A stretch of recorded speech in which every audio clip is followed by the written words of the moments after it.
Godson Public School, Number 6, Surapet Main Road, Thirumal Nagar, Chennai 600099, Tamil Nadu. தூய சக்தி என்று சுயதம்பட்டம் அடித்தவர்கள் துயர சக்தி என அம்பலப்பட்டிருக்கிறார்கள் என திமுக தலைவர் ஸ்டாலின் விமர்சனம் செய்துள்ளார்.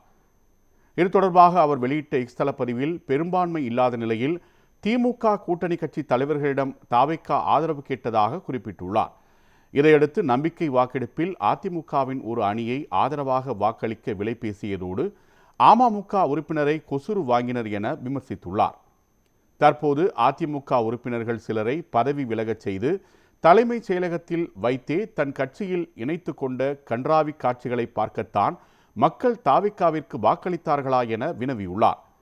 தூய சக்தி என்று சுயதம்பட்டம் அடித்தவர்கள் துயர சக்தி என அம்பலப்பட்டிருக்கிறார்கள் என தெரிவித்துள்ள திமுக தலைவர் ஸ்டாலின், என்டிஏ ஆதரவை கோராமல் இருந்தால் மட்டுமே ஆதரவு என சொல்லி கடிதம் அளித்துவிட்டு இப்போது நடக்கும் காட்சிகளை அமைச்சரவையில் இருந்து ரசித்து விசிலடிக்கும் காங்கிரசின் போலி பாஜக எதிர்ப்பும் பல்லிழிக்கிறது என விமர்சித்துள்ளார்.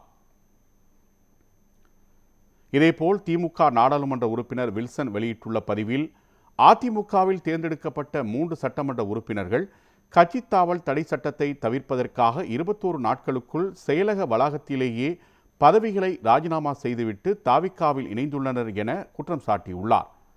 அரசாங்க செயலக வளாகமும் அதன் அறைகளும் ஒரு அரசியல் கட்சியில் சேருவதற்கான இடங்களாக மாறியிருப்பதாகவும் அனைத்து நெறிமுறைகளும் ஒழுக்கமும் புறக்கணிக்கப்பட்டிருப்பதாகவும் கண்டனம் தெரிவித்துள்ளார். தனிப்பட்ட அரசியல் ஆதாயத்திற்காக இந்த 3 தொகுதிகளின் மக்கள் மீது இப்போது தேர்தல்கள் வலுக்கட்டாயமாக திணிக்கப்படுகின்றன என தெரிவித்துள்ள வில்சன், வழக்கமாக 6 மாதங்களுக்குள் நடத்தப்பட வேண்டிய இடைத்தேர்தலுக்காக கணிசமான அளவு பொதுப்பணமும் நேரமும் வீணடிக்கப்பட உள்ள வாய்ப்புள்ளது என கூறியுள்ளார்.